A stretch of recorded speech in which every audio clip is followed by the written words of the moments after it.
جس شخص نے گناہ نہ کرنے کی اللہ کے ساتھ عہد کیا ہوا ہے اور قسم کھائی بھی کہ میں نے گناہ نہیں کرنا، اللہ تیری نافرمانی نہیں کرنا، اس سے بھی گناہ ہو جاتا ہے۔ کیوں ہوتا ہے؟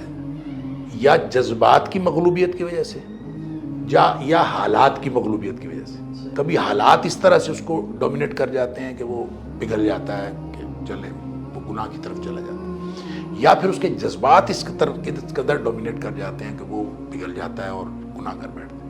لیکن جو ہی جذبات ٹھنڈے پڑتے ہیں یا جو ہی حالات کے اندر ذرا تبدیلی واقع ہوتی ہے تو فوراً خیال آتا ہے کہ یہ کام تو میں نے نہیں کرنا تھا۔ وہ جو خیال آتا ہے نا، وہ جو ندامت ہوتی ہے، وہ پشیمانی ہوتی ہے، وہ اللہ کو بہت پسند ہے۔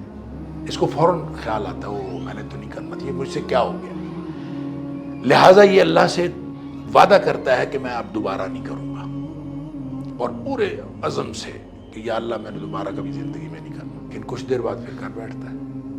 اس کے لیے پھر اللہ تعالیٰ فرماتا ہے کہ یہ پھر مجھ سے معافی مانگ رہا ہے، اس کو یقین ہے کہ میرا رب مجھے پھر بھی معاف کر دے گا، تو یقیناً فرشتے کہتے ہیں اللہ تیرے سے مانگ رہا ہے۔ اللہ تعالیٰ فرماتا ہے کہ میں نے اس کو بخش دیا۔